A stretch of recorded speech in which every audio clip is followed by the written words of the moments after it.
Merhaba arkadaşlar. Bu bölümde şu ana kadar öğrendiğimiz hesaplamaları kullanarak korelasyon katsayısını bulmayı ve yorumlamayı öğreneceğiz. Uzun ve kısa versiyon olmak üzere aynı örneği iki farklı yolla işleyeceğiz. Akışımız toplam 9 adımdan oluşacak. Öncelikle değişkenlerimizi yazacağız. Sonrasında güvenilirlik düzeyi ve alfa değerinin belirlenmesini yapacağız. Hipotezimizi kuracağız. Elimizdeki verilerin normallik dağılımına uyup uymadığını kontrol edeceğiz. Standart sapmalarımızı hesaplayacağız. Sonrasında korelasyon katsayımızı bulacağız. Akabinde anlamlı katsayısını hesaplayacağız. Devamında referans değerimizi bulacağız. En sonunda da hipotez kontrolünü ve yorumlamayı yapacağız arkadaşlar. Şimdi birlikte manuel olarak hesaplamamızı yapmaya başlayalım. X ve Y değişkenleri olmak üzere iki farklı değişkenimiz bulunuyordu. B ve C kolonlarında değişkenlerimize ait ölçüm değerlerimizi görüyoruz arkadaşlar. X değişkeni hava sıcaklığını, Y değişkeni ise dondurma satışlarını temsil ediyordu. Şimdi varlık ve yokluk yani H0 ve H1 hipotezlerimizi yazacağız. H0 hipotezi herhangi bir ilişkinin olmadığını söyleyen hipotezdi. H1 hipotezi ise iki değişken arasında ilişkinin olduğunu söyleyen hipotezimizdi. H0 hipotezimizi X ve Y değişkenleri arasında anlamlı bir ilişki yoktur olarak kuruyoruz.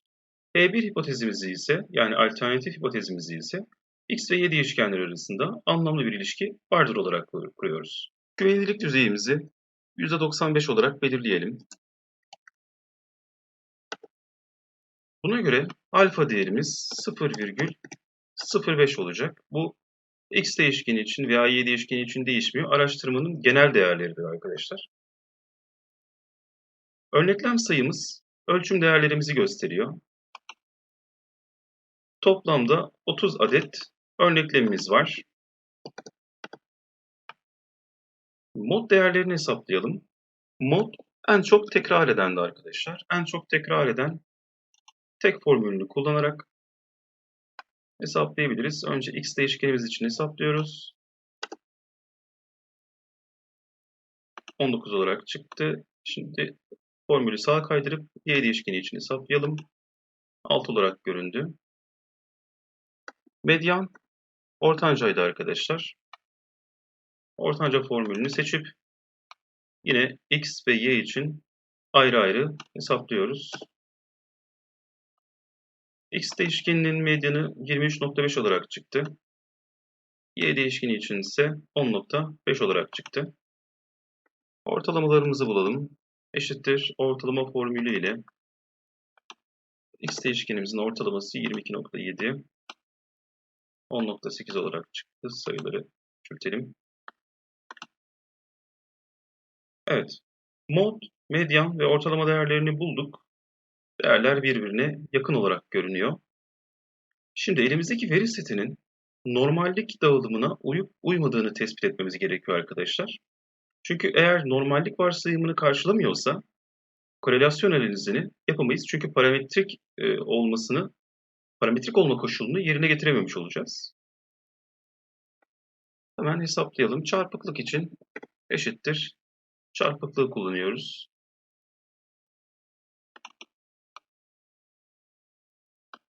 Değerlerimizi seçiyoruz. X'e ait. X'i 0,02 olarak çıktı. Y değişkeni için de 0,16 olarak çıktı. Şimdi basıklık değerimizi de bulalım. İkisinden birisi yetiyor bu arada.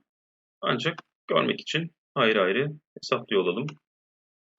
X değişkeni için basıklık değeri 1,27. Y değişkeni için ise 1,43. Bu değerleri de yakınlaştıralım. Evet, çarpıklık değeri X için 0,02, Y için 0,17. Basıklık değeri ise X değişkeni için eksi 1,28, Y değişkeni için ise eksi 1,44. Yani elde ettiğimiz bu değerler eksi 2 ile artı 2 arasında yer aldığı için normal dağılıma uyduğunu varsayabiliriz.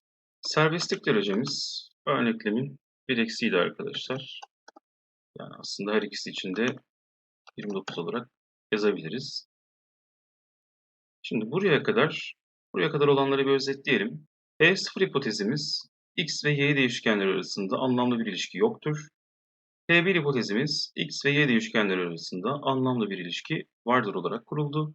Güvenilirlik düzeyimiz %95, alfa değerimizi buna bağlı olarak 0,05 olarak belirledik. Örneklemimiz yani ölçüm adedimiz 30, mod 19'a 6, medyan 23.5'e 10.5, ortalama 22.77'ye 10.87, çarpıklık değerleri eksi 0,02, 0,17, basıklık değerimiz eksi 1,28, eksi 1,44 yani normallik dağılımına uyduğunu varsayabiliyoruz ve serbestlik derecemiz 29. Şimdi bu değerlere göre varyansımızı ve standart sapmalarımızı öncelikle hesaplayacağız. Uygulama sayfamıza geçelim. İşlemlerimizi gerçekleştirelim şimdi. Öncelikle x'in ortalamasını buraya yazalım arkadaşlar. Ne olarak bulmuştuk? Hemen formülden kurtarıyoruz. Sonrasında ortalamaların farkını alacağız. Şu an x değişkeni için işlemlerimizi yapıyoruz. Son olarak da ortalama farkların karesini alıyoruz. Bunun için kuvvet formülümüzü uygulayacağız arkadaşlar. Eşittir kuvvet dedikten sonra D3 noktalı virgül 2 olarak sistemimize işliyoruz. Evet, şimdi y değişkenimiz için bu işlemlerimizi gerçekleştirelim. Y değişkenimizin ortalaması 10.87 idi. Bu veriyi girelim buraya. Çoğaltalım, sayıları küçültelim. Farklarımızı buluyoruz şu anda y değişkeni için.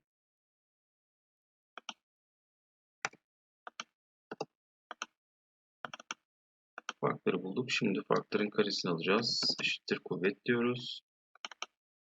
Kuvvet dedikten sonra bu sefer H3 olacak.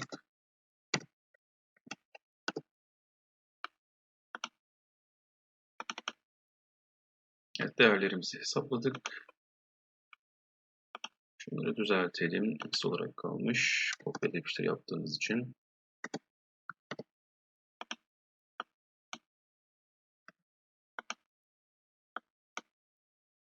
Evet arkadaşlar. Buraya kadarki elde ettiğimiz veriler bizim varyans değerini hesaplamamız için lazım olan verilerdi. Şimdi öncelikle varyansı hesaplayalım. Varyans diyelim. Öncelikle şuraya x değişkeni için hesaplayalım. Varyans farkların karesinin serbestlik derecesine bölünmesiydi arkadaşlar. Hemen farkların karesinin toplamını alalım. X değişkeni için x farklarının toplamı serbestlik derecemiz 29'du. Böldük ve 32.32 olarak x değişkeninin varyansını bulduk. Şimdi bir de y değişkeni için hesaplayalım. Y ortalamasının farklarının karesi I kolonunda toplamını alıyoruz. Hemen hesaplayalım burada. 515,47 bölü 29 varyansımız. Varyansını için bulduk? Standart sapmayı bulabilmek için arkadaşlar. Eşittir karekök deyip varyans değerlerini aldığımızda standart sapmalara ulaşıyoruz. Şimdi korelasyon katsayısını bulabilmek için bize x ve y değişkenlerinin standart sapması lazımdı. X değişkeninin standart sapması 5.69, y'nin standart sapması ise 4.22 olarak çıktı. Bir basamak daha küçültelim. 5.7'ye 4.2. Bu adımı artık silebiliriz. Şimdi ortalama farkların çarpımının karesine ihtiyacımız var. Yani korelasyonu şöyle bulacağız arkadaşlar. Ortalama farkların çarpımının toplamını şuradaki 3 değerin çarpımına bölüyor olacağız. Serbestlik derecemize girelim 29 olarak. Şimdi farkların çarpımını hesaplayalım. D3 çarpı H3 olacak. Çarpıyoruz ve en sonunda da toplamını alacağız. Şimdi buraya bir toplam getirelim. Burada var. Kenara kaydıralım. 681,07 olarak çıktı. Kopyalayalım.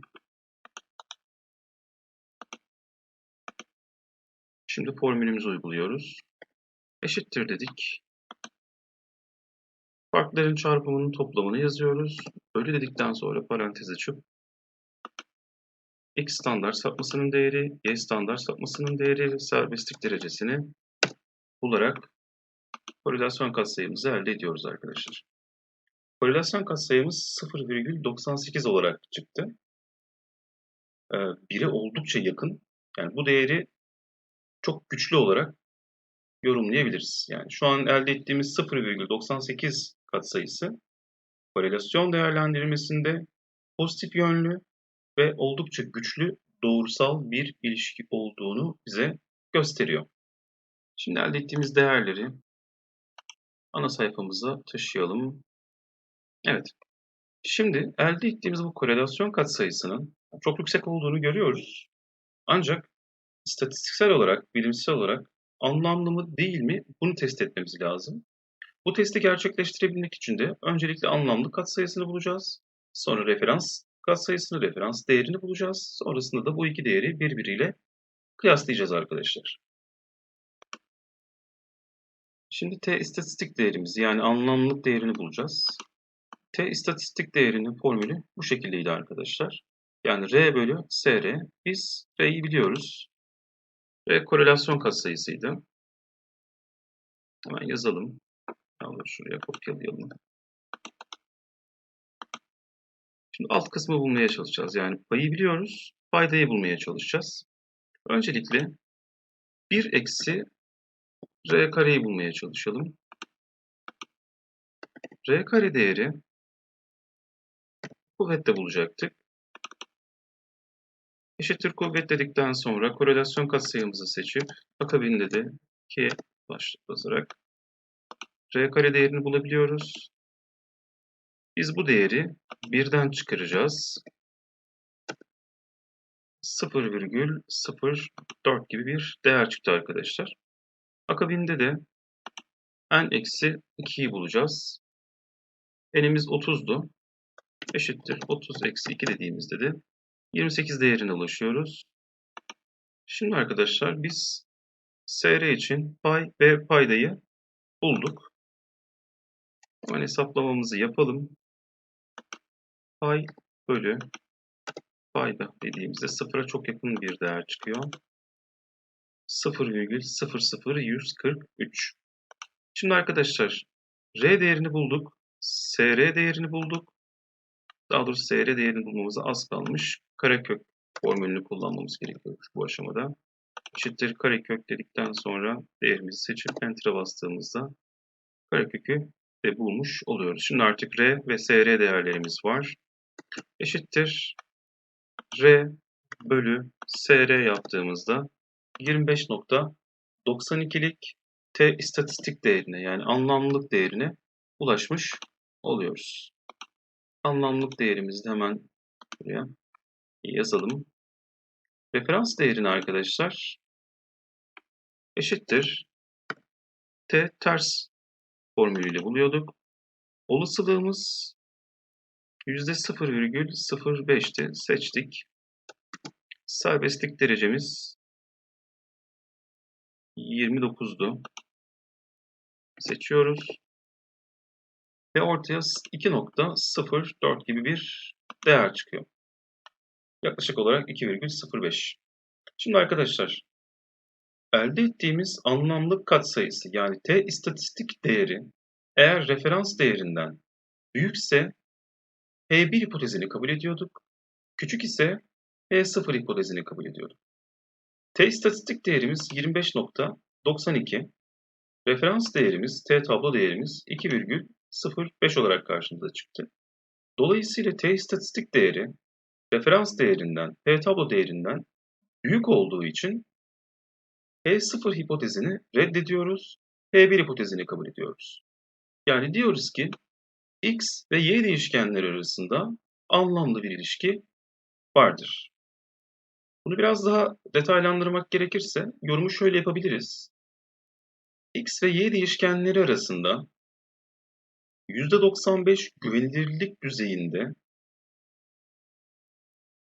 0,98 korelasyon katsayısı ile pozitif yönlü, güçlü ve anlamlı bir ilişki vardır. Şimdi bu noktaya kadar uyguladığımız adımların hepsi arkadaşlar uzun versiyondu. Şimdi çok daha kolay, çok daha kısa bir şekilde korelasyonu hesaplamayı göstereceğim. Excel'in eşittir korelasyon formülü ile korelasyon değerini mod, medyan, yani serbestlik derecesi, varyans, standart sapma gibi hesaplamalara girmeden çok daha kolay bir şekilde elde edebiliyoruz. Eşittir korelasyon dedikten sonra önce x değişkenimizi seçiyoruz. Akabinde y değişkenimize ait sayısal değerlerimizi seçip Enter'a bastığımızda korelasyon katsayısına çok daha kolay bir şekilde ulaşabiliyoruz. Her ikisinde de 0,98'lik yüksek, yani çok güçlü, pozitif yönlü ve anlamlı korelasyon değerine ulaşmış oluyoruz arkadaşlar.